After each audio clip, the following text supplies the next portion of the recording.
a los romanos y vamos al capítulo 9. Quiero invitarles a abrir sus Biblias o sus dispositivos electrónicos a la carta a los romanos, capítulo 9. Dice así la palabra de Dios. Verdad digo en Cristo, no miento, y mi conciencia me da testimonio en el Espíritu Santo, que tengo gran tristeza y continuo dolor en mi corazón, porque deseara yo mismo ser anatema, separado de Cristo por amor de mis hermanos, los que son mis parientes según la carne. Miramos pues que el apóstol Pablo sentía mucho dolor por los israelitas que eran sus parientes según la carne, para que ellos estuvieran en Cristo Jesús. Y él dice que quería ser anatema, es decir, separado de Cristo, con tal que ellos alcanzaran la salvación. Y él se afligía mucho, ¿verdad? Y sufría por cuanto ellos eran como pueblo, eran rebeldes y no querían obedecer el evangelio de nuestro Señor y Salvador Jesucristo. Y el versículo 4 dice que son israelitas, de los cuales son la adopción, la gloria, el pacto, la promulgación de la ley y el culto y las promesas, de quienes son los patriarcas y de los cuales, según la carne, vino Cristo, el cual es Dios sobre todas las cosas, bendito por todos los siglos. Amén.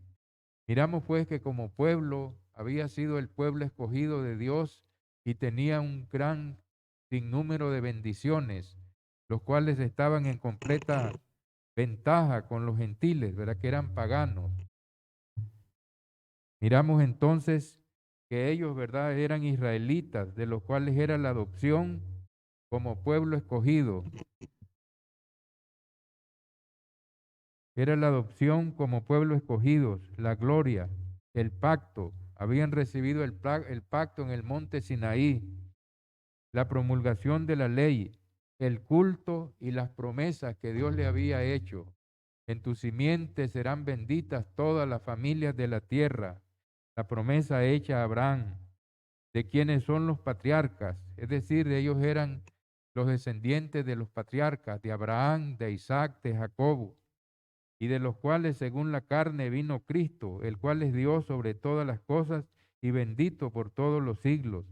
Miramos que la gloria más grande que tenía ese pueblo es que según la carne, ¿verdad? Había venido el Cristo de la tribu de Judá, descendiente de David. Y como dice Juan capítulo 1, versículo 14, y aquel verbo se hizo carne y habitó entre nosotros y vimos su gloria, gloria como la del unigénito del Padre, lleno de gracia y de verdad. Entonces, sin embargo, todas estas grandes bendiciones que ellos tenían no las supieron aprovechar y fueron rebeldes, ¿verdad? No obedecieron el Evangelio como pueblo y como pueblo fueron desechados. Miramos entonces, ¿verdad? Que tenían esas grandes bendiciones, pero no las aprovecharon. Versículo 6 nos dice lo siguiente: no que la palabra de Dios haya fallado, porque no todos los que descienden de Israel son israelitas, ni por ser descendientes de Abraham son todos hijos, sino que en Isaac te será llamada descendencia. Miramos pues que no todos los descendientes de Israel son israelitas, sino que únicamente son tomados en cuenta los que son según la promesa, es decir, según en Isaac te será llamada descendencia. Entonces nosotros somos hijos de Dios por la fe, por medio de la promesa, porque hemos creído en Cristo. Y al obedecer el Evangelio, nosotros somos también simiente de Abraham, porque la promesa es, en tu simiente serán benditas todas las familias de la tierra. Y hemos obedecido el Evangelio, entonces nosotros somos según la promesa. Esto es, dice el versículo 8, no los que son hijos según la carne son los hijos de Dios, sino los que son hijos según la promesa, son contados como descendientes. Miramos que dice la gente, todos somos hijos de Dios. Eso no es cierto, todos somos criaturas de Dios, pero para ser hijos de Dios hay que ser engendrados por medio de la palabra. Como dice en Juan, ¿verdad? Capítulo 1, versículo 11 en adelante. Dice, a los suyos vino y los suyos no le recibieron, mas a todos los que le recibieron, a los que creen en su nombre, les dio potestad de ser hechos hijos de Dios, los cuales no son engendrados por voluntad de sangre, por voluntad de carne, por voluntad de varón, sino de Dios. Entonces los que le recibimos, los que hemos tenido la fe en el Evangelio y hemos tenido un nuevo nacimiento, como dice en Juan capítulo 3, versículo 5, el que no naciere del agua y del Espíritu no puede entrar al reino de Dios.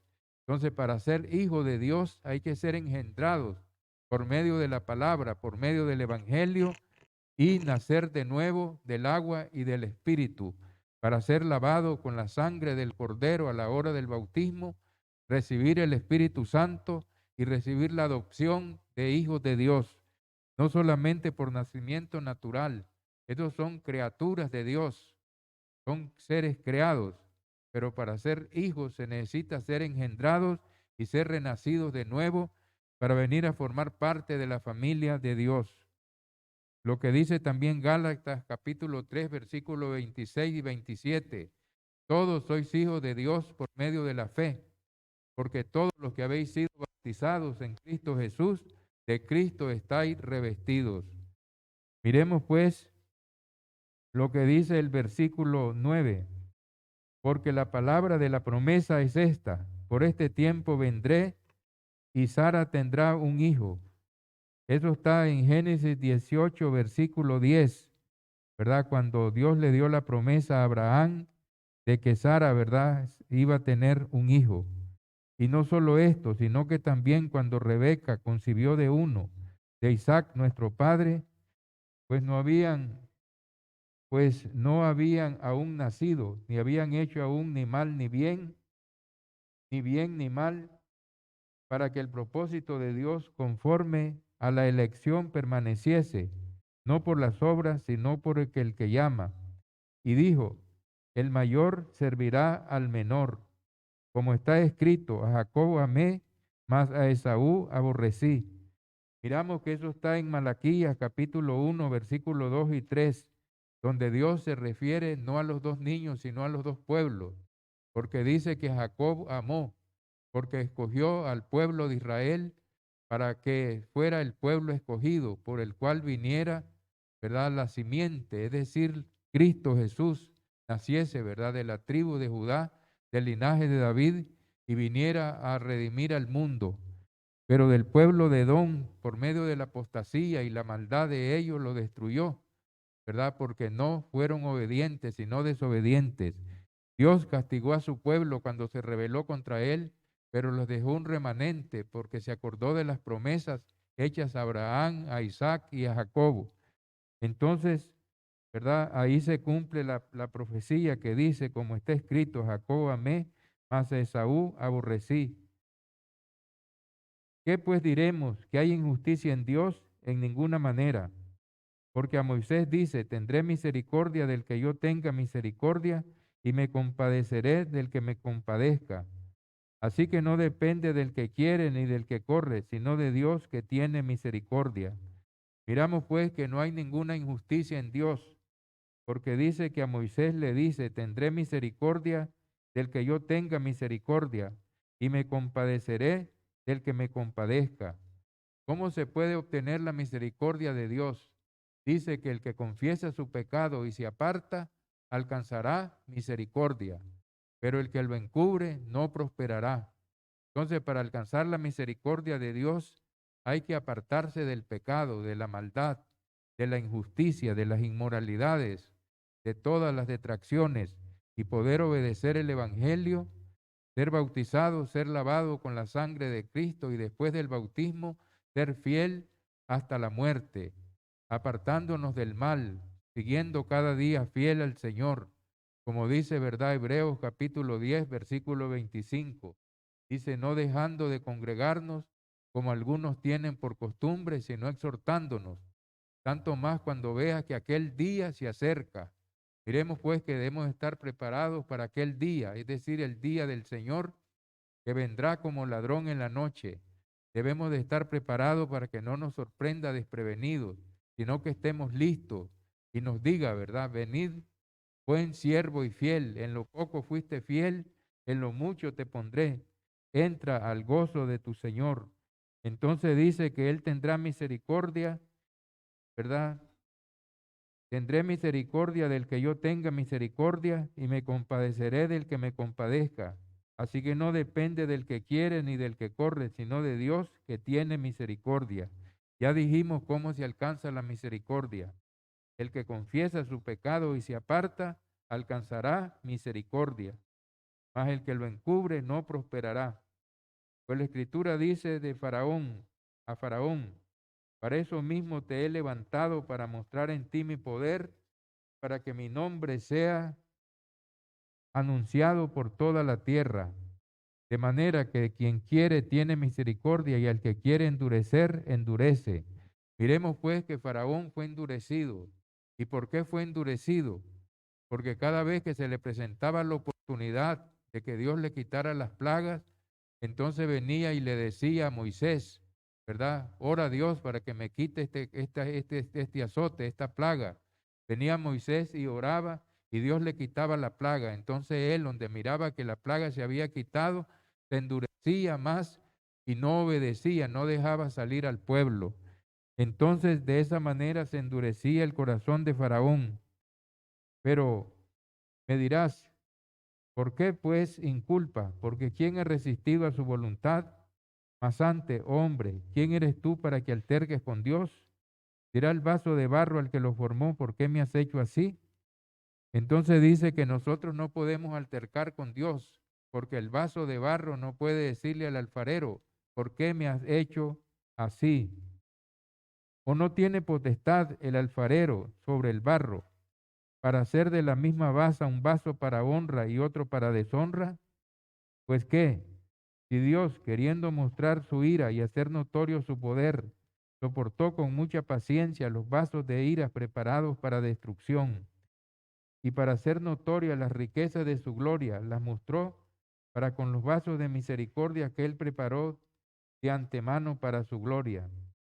Miramos pues que Dios, ¿verdad? Dice que soportó con mucha paciencia a los vasos preparados para destrucción.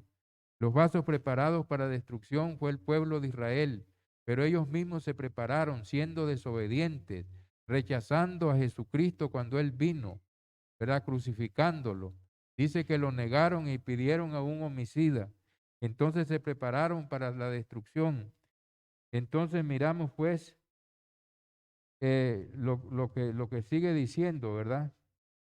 Porque si Dios, queriendo mostrar su ira y hacer notorio su poder, soportó con mucha paciencia los vasos de ira preparados para destrucción, y para hacer notorio las riquezas de su gloria las mostró con los vasos de misericordia que él preparó de antemano para gloria. También él mostró, ¿verdad?, su misericordia con los vasos preparados, ¿verdad?, de antemano para su gloria. Es decir, todos los que hemos obedecido el Evangelio, Dios ha tenido misericordia de nosotros y nos ha llamado, ¿verdad?, a su gloria, porque le hemos obedecido y hemos sido fieles. Entonces debemos de mantenernos obedeciéndole y haciendo su voluntad para poder alcanzar misericordia aquel día, a los cuales también ha llamado, esto es nosotros, no solo los judíos, sino también a los gentiles. El Señor nos ha llamado para alcanzar misericordia. Miremos en 2 de Tesalonicenses capítulo 2, versículo 14. Dice, el cual nos llamó mediante nuestro evangelio para alcanzar la gloria de nuestro Señor Jesucristo. Nosotros hemos respondido al llamado del evangelio y entonces el propósito de ese llamado es alcanzar la gloria de nuestro Señor Jesucristo, que está preparada para aquel día cuando Él se manifieste con gran poder y gloria. Sigue diciendo, ¿verdad? Versículo 25. como también en Oseas dice, llamaré pueblo mío al que no era mi pueblo, y a la no amada, amada. En lugar donde se les dijo, vosotros no sois pueblo mío, allí seréis llamados hijos del Dios viviente. Miramos que se está hablando de los gentiles, que primeramente nosotros no éramos pueblo, pero hemos sido llamados, ¿verdad?, por medio del Evangelio y ahora somos pueblo. Como dice Pedro, dice, mas vosotros sois linaje escogido, nación santa, pueblo adquirido por Dios, para que anunciéis las virtudes de aquel que os llamó de las tinieblas a su luz admirable. Vosotros que en otro tiempo no eras pueblo, pero que ahora sois pueblo de Dios, que en otro tiempo no habíais alcanzado misericordia, pero que ahora hemos alcanzado misericordia. También Isaías clama, tocante a Israel, si fuera el número de los hijos de Israel como la arena del mar, dice, tan solo el remanente será salvo. Porque el Señor ejecutará su sentencia sobre la tierra en justicia y con prontitud. Miramos pues que aunque fuera, dice, como la arena del mar, el número de los hijos de Israel, tan solo el remanente será salvo. ¿Y por qué solamente el remanente? Bueno, porque el resto del pueblo rechazó el Evangelio, rechazó a Cristo, no quiso obedecer, ¿verdad?, el Evangelio. Entonces, aunque fuera como la arena del mar, solo el remanente fiel será salvo. Dice, y como antes dijo Isaías, si el Señor de los ejércitos no nos hubiera dejado descendencia, como Sodoma habríamos venido a ser y como Gomorra seríamos semejantes. Miramos pues que si el Señor por misericordia les dejó un remanente para que ese remanente obedeciera el Evangelio y fuera salvo, si no hubieran sido como Sodoma o como Gomorra, hubieran perecido todos en la destrucción. Sin embargo, el Señor tuvo misericordia y les dejó un remanente. ¿Qué pues diremos? Versículo 30, que los gentiles que no iban tras la justicia han alcanzado la justicia, es decir, la justicia que es por la fe. Mas Israel, que iba tras una ley de justicia, no la alcanzó. ¿Por qué? Porque no iba tras ella, no por fe, sino por obras de la ley, pues tropezaron en la piedra de tropiezo, como está escrito. He aquí pongo en Seón piedra de tropiezo y roca de caída. El que creyere en él no será avergonzado. Miramos pues lo que dice la Escritura desde el versículo 30. Dice, ¿qué pues diremos?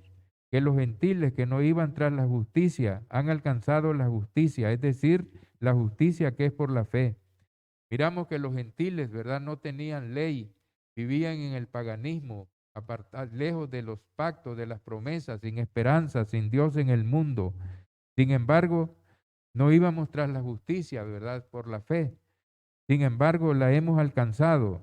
Y los judíos que iban bajo una ley no la alcanzaron. ¿Por qué? Porque ellos no iban por fe, sino que iban por obras, creyendo que por las obras de la ley iban a alcanzar la justicia, pero no pudieron alcanzarla. Pero nosotros la alcanzamos por medio de la fe, es decir, por medio de la obediencia al Evangelio. Mas Israel, que iba tras una ley de justicia, no la alcanzó. ¿Por qué? Porque iban tras ella no por fe, sino como por obras de la ley, pues tropezaron en la piedra de tropiezo, como está escrito. He aquí pongo en Sión la piedra de tropiezo y roca de caída. Miraron pues que tropezaron, ¿verdad?, en la piedra de tropiezo.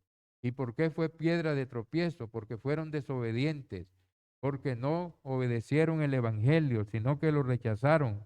Entonces tropezaron en la piedra de tropiezo, pero dice, el que creyere en él no será avergonzado. Nosotros hemos creído en él y no hemos sido avergonzados, pero tenemos que permanecer fieles hasta la muerte, hasta el final. Y siempre cito, ¿verdad?, Apocalipsis 2:10, porque es un pasaje que me gusta mucho, porque nos exhorta y nos dice, ¿verdad?, no temas en nada lo que vas a padecer. He aquí el diablo echará en la cárcel a alguno de vosotros para que seáis probados. Tendréis tribulación por 10 días. Sé fiel hasta la muerte y yo te daré la corona de la vida. Así que nosotros hemos alcanzado misericordia por medio de la obediencia al Evangelio. Sigamos en esa misericordia, siendo fieles hasta la muerte para alcanzar la corona de la vida. Que el Señor nos guarde y nos bendiga a todos. Muy bien.